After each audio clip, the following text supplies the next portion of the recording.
For years, I thought there would never be a man by the name of Bo Jackson who plays at Ohio State. Well, that could change. You are Locked On Buckeyes, your daily podcast on the Ohio State Buckeyes. Part of the Locked On Podcast Network, your team every day.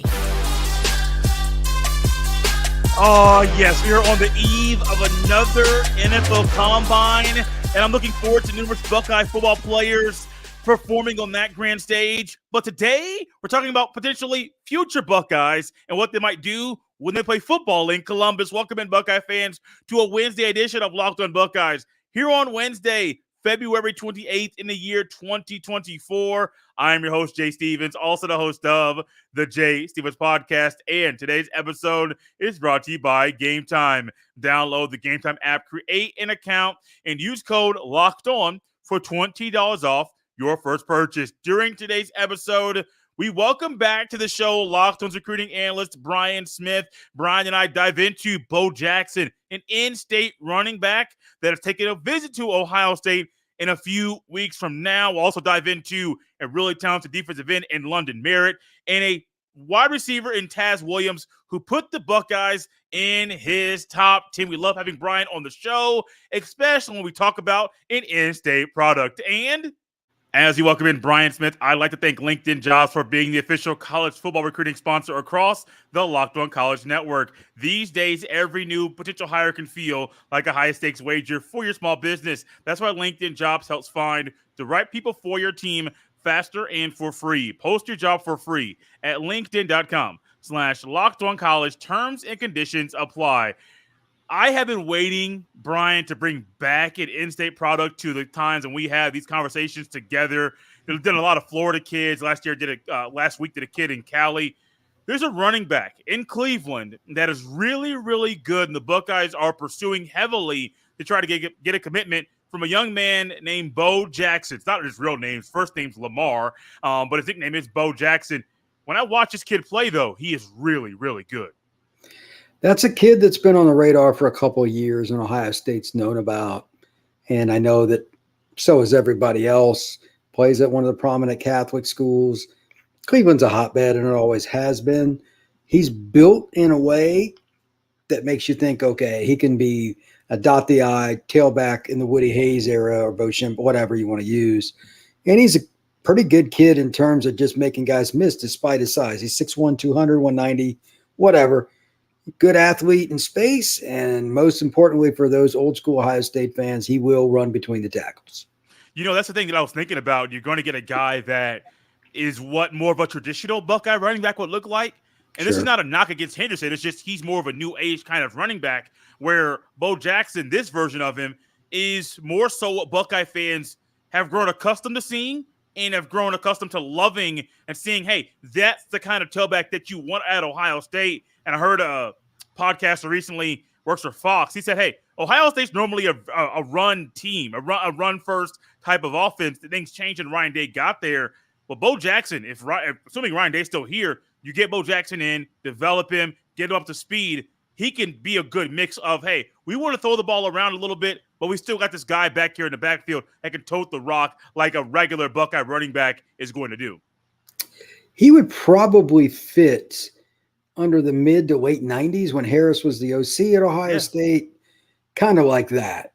And I'm not saying he can't do other things too. I need to see him against like Southern competition, against safeties and linebackers and one-on-one. I haven't seen enough to really know, but I'm sure he's a good athlete enough to be in the passing game too, or you're not going to get recruited by Ohio State, not by Ryan Day at least, with him running the ship. So can they keep him in state? Because like Ohio State's running back room is always interesting. They got another good kid out of Texas last year. Kentucky's been one of the schools that's trended with him. I just have a hard time seeing like a school like Kentucky or Michigan State or whoever it is getting a kid that Ohio State prioritizes from Cleveland. Maybe I'm wrong, but it doesn't happen very often. You know, it's interesting you bring that up because I was recently redoing some reading, and I read an article on an Alabama website because this young man, Bo Jackson, just got an offer from Alabama this week. That's and so right. Maybe Kentucky might not. But Alabama, surely, if there's anybody in the country that can pull a kid out of Cleveland down south, it definitely is Alabama. But the one thing you always say, Brian, with this in context, saying, yeah, offers are great, but what actually are you putting out there? He recently scheduled an official visit to Ohio State. It's coming up June 14th that weekend in Columbus, which is huge. You talk about it, and I believe it as well. The action speaks a whole lot louder than some grouping of 5 or 8 or 10. And if he goes through with this official visit, if things go well, it wouldn't shock me, Brian, if he commits to Ohio State a few weeks after that visit to Columbus. He's probably, if he's like most Ohio kids, going to make a summer decision. Now, that doesn't mean he won't drag it out into the fall or something else, but I mean, he does have like A&M offer, Florida offer, Alabama. He's got a weird list for a kid from Cleveland. I don't know what, maybe he's got some ties. He's even got a Georgia offer. Whatever the case is, he's really good. Can Miami or Alabama or whatever, A&M, somebody like that, get him to come down south? That's possible. But I still think that if you wait too long, you lose your spot. So my guess is he would probably commit to Alford and the Buckeyes before that happened. I don't know if they're going to take 2 this year. I would assume so. So he's got a little more leeway, but especially if they get another guy in the fold that they think they're going to keep, Alford's going to be like, look, I got 1 spot. Yeah. Do you want to come or not? Because as soon as somebody else does, I mean, there's nothing they can do. You can only take so many guys. So that's interesting. The timing with running backs and quarterbacks, because you only take 1 or 2 in each class, is always a little bit different than the other spots. I got to apologize. I looked at my notebook and I was talking about another athlete who we're going to talk about next who scheduled an official visit to Columbus in the summer. Bo Jackson's coming March 30th during spring practice, so a little bit earlier. Still, he'll visit both. Yeah. Yeah. I would assume so. I would be shocked if he didn't. I mean, that summer official visit is huge, but could you see a scenario where an in-state kid where you're able to take multiple official visits, takes a visit in the summer, but then also takes an official visit during the season in the fall? Well, some of the kids do that. You can only take 1 to a school unless the head coach leaves. But I mean, like Ohio State, it's got the edge because even if he took the very first one, you can take him like 17th of May or something like that is the first opening weekend for it. Ohio State's close. He's about 2 hours from Columbus, give or take. It's not hard to get down there. So if he dragged it out into the fall for whatever reason, and Ohio State was still open on taking him, if he took a visit to Kentucky on October 15th, it's still 2 hours away. I'm sure he's been to campus numerous times. It's not as big a deal for OSU. Right. More important for the other schools. They don't want to wait. Ohio State's got the advantage because they got more kids they can get. Let's be realistic. The other schools need to know earlier than the Bucks do. They do. They absolutely do. Do you see any weaknesses in Bo Jackson's game? I mean, you mentioned some a little bit earlier, but any more than that? That's just because I haven't seen enough. I don't know if it's a weakness. I want to see you against Southern DBs, Southern linebackers, and one-on-ones. All the speed, like going through all the reps. When I go to Under Armour Atlanta or Miami or something, the 10th guy is good. You know what I mean? Like it's just there are no off reps. So I haven't seen him against that competition. And when he gets to one of the All-Star games, and I'm sure he'll be in one of them, we'll find out how good Bo is. I'm sure you will. We're going to find out very soon, shortly, from Brian, how good London Meritt is, a kid who plays at IMG that Larry Johnson is pursuing, a really good defensive end we're going to talk about next on Locked On Buckeyes.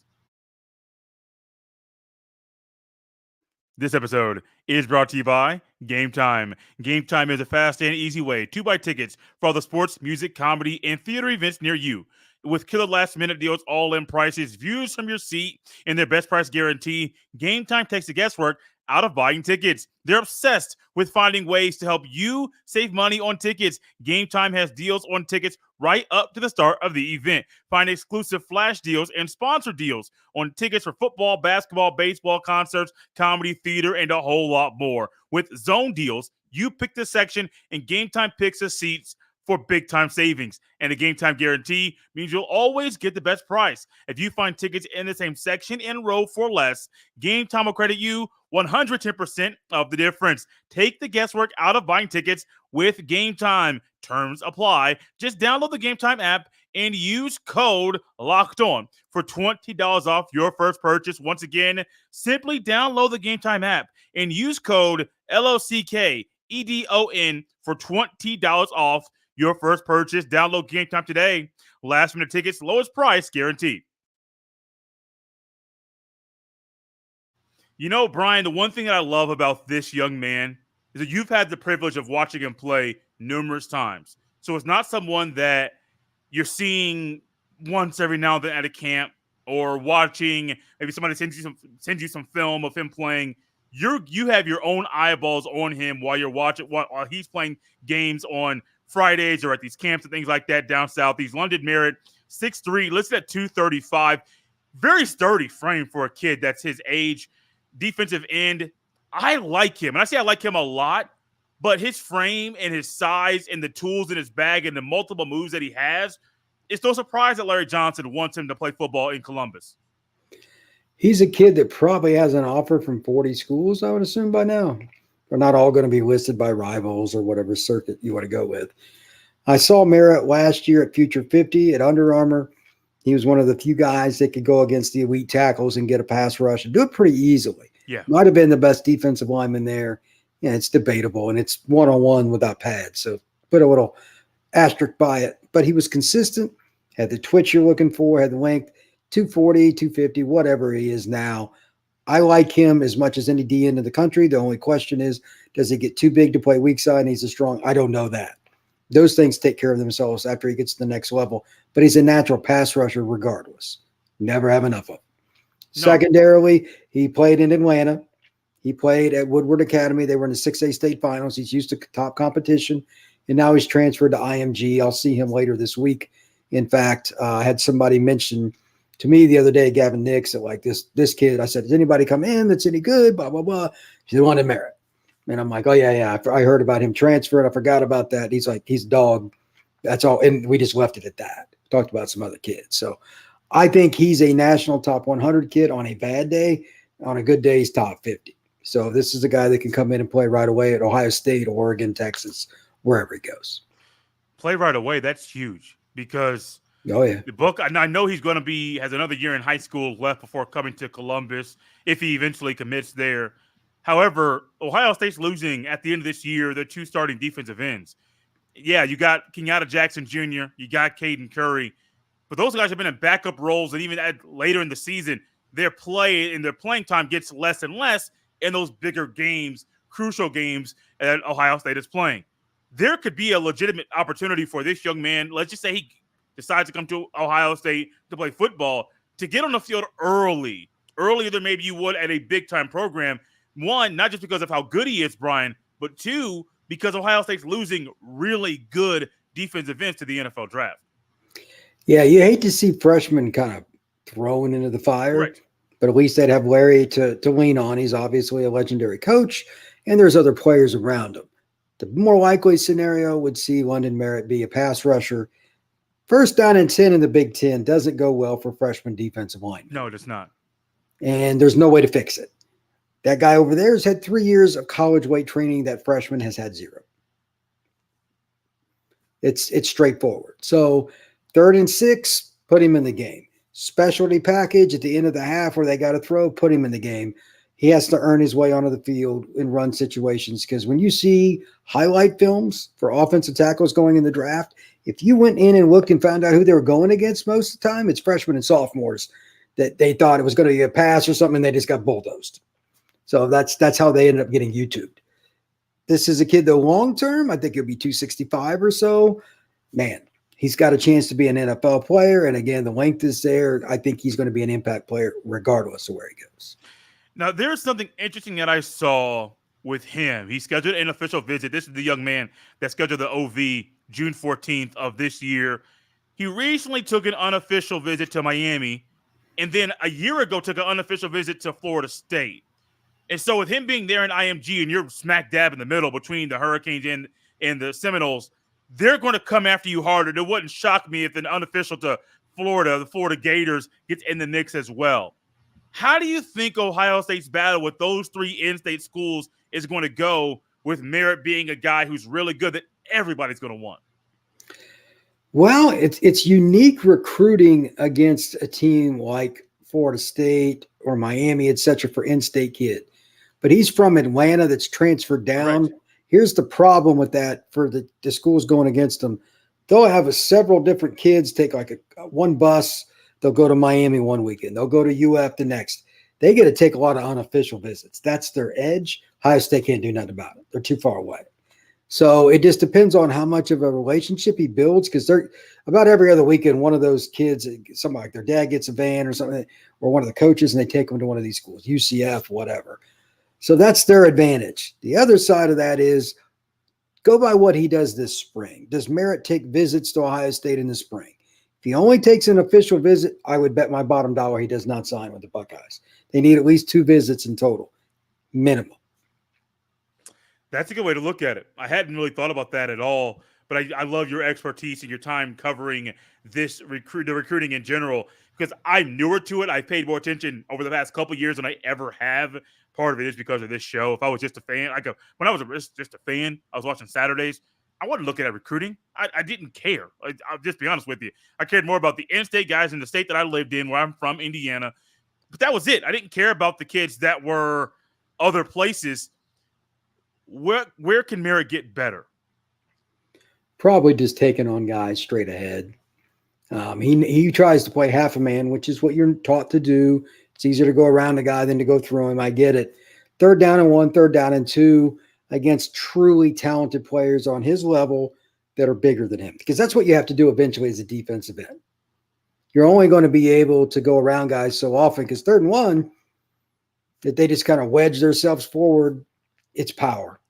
There's just no shortcut. A to B, drop the hammer.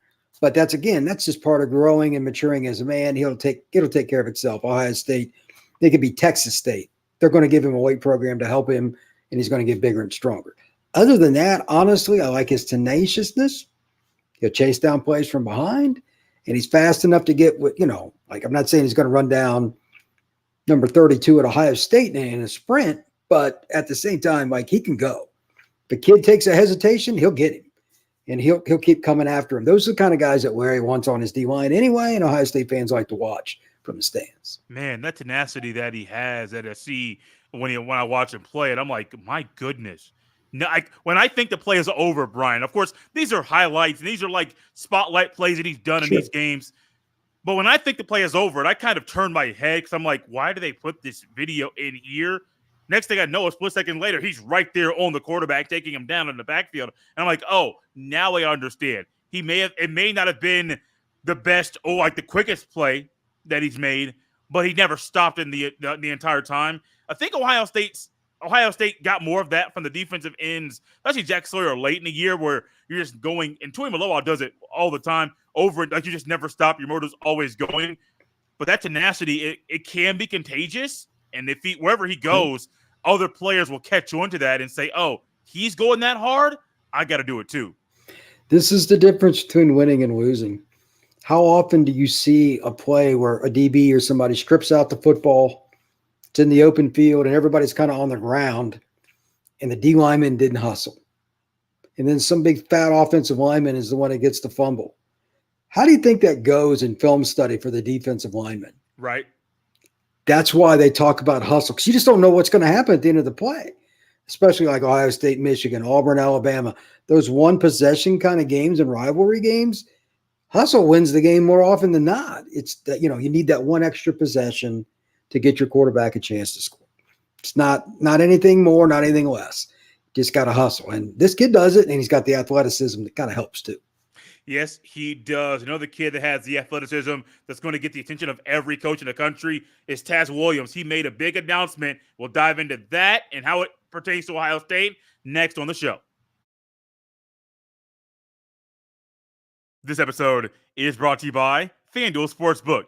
Get buckets with your first bet on FanDuel, America's #1 sportsbook, because right now new customers get $150 in bonus bets with any winning $5 bet.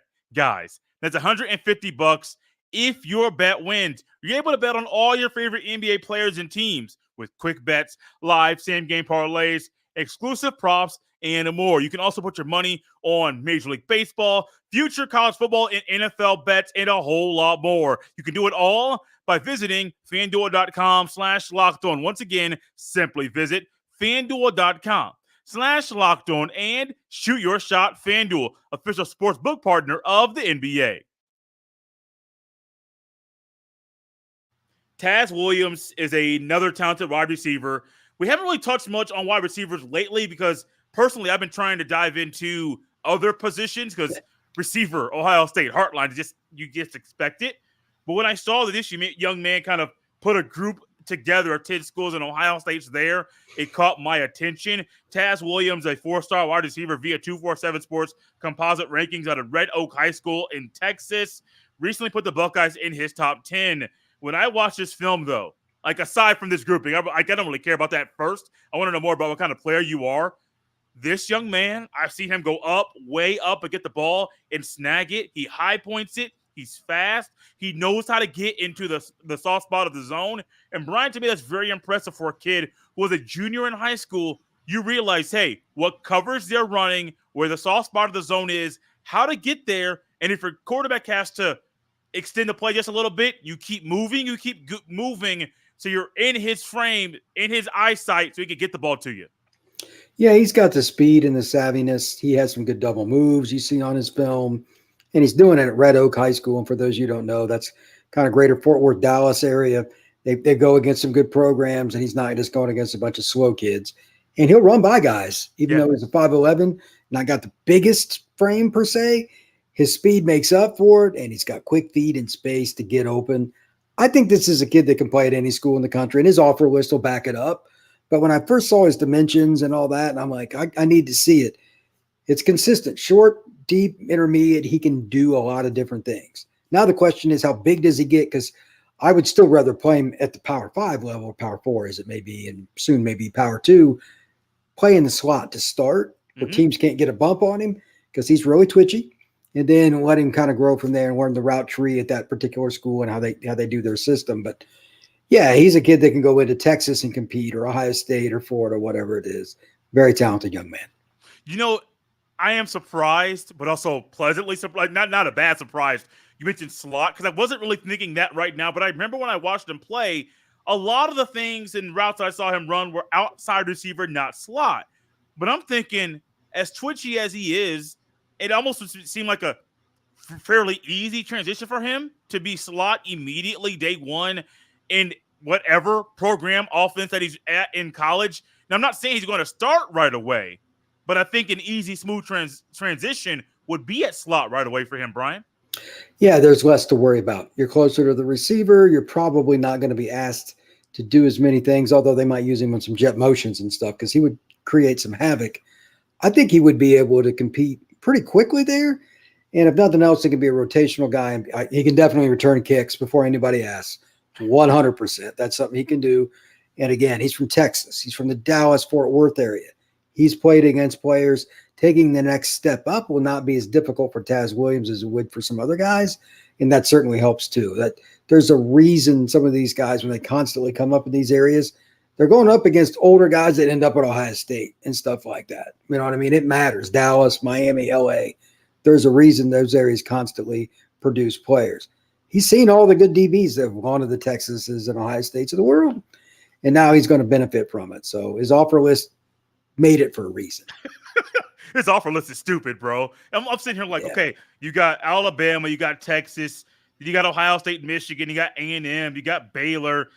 The one that's kind of an oddball here is SMU, and I understand it's still like the in-state and one of those in-state schools, but I was kind of surprising that SMU is in the grouping of all of these. And the one that also stands out is Penn State, because they don't normally get really good. Like they don't develop receivers at that rate like you would want. But if if James Franklin wants to have an offense that's different, you got to get a guy like this and develop him while he's on campus. The Georgia Tech one, that's kind of, I'm like, I get the offer, but for them to be in this grouping, I'm like, are you going to visit them, or is that just a way to like keep them stringing along? I'm just being honest, because if he visits Georgia Tech and Ohio State, it's like, oh, what does Georgia Tech offer that's entertaining him while Ohio State's doing the same thing? Do you see a path for Penn State and Ohio State to be in a battle in a few months for this young man? It's about relationships, and Franklin's a tremendous recruiter, and they suck at receiver. Oh, it's horrible. It's horrible. And I think it's been more coaching than it is talent, but they still need an uptick as well. So they got some good players coming in, but they need to take the next step and get some elite guys. So they got a good running back committed from the state of Texas, believe it or not, from down in the Houston area. Maybe Penn State can do that. Ohio State has been really active since Meyer was there recruiting the state of Texas, though. So I think that's something to think about. Ohio State's obviously got more of a track record. With Heartline, it's a little easier to see that. SMU has Rhett Lashley. That's a Dallas school. He's an offensive mind, so maybe he's just paying him attention because they probably prioritized him. That's cool. But I still don't see him ending up at SMU. So we'll see, but it'll probably be Texas, Ohio State, Bama, something like that. Do you see a scenario where he gets to whatever college and he is about 6'205" and just kind of puts on healthy weight and muscle and is able to keep his twitchiness when he's on the field? I think that's kind of the plan, to be honest, because he's not filled out all the way. He's still developing as a young man, as you would expect. 15 to 20 pounds is kind of the minimum that most players put on in college, but he's been in Texas where they've got high school weight rooms that are better than some colleges. And I'm not trying to be disparaging, like literally. Yeah. It's insane. So he's probably a little more developed than a kid would be from Mississippi or Florida or something, but he can add 10 at least, if not 15 or 20. So yeah, he can do that and he can run. So I would assume that he's ran some track based on how fluid he is and all that. He's going to keep his speed. He'll be fine. This is a kid that can be a number 1 or number 2 in a major program at some point. He's got the goods. Really appreciate Brian coming on the show once again. You can follow him on X at FBScout_Florida. You can follow me on the same platform at JSteven07. We're out of here on a Wednesday, Buckeye fans. We will see you next time.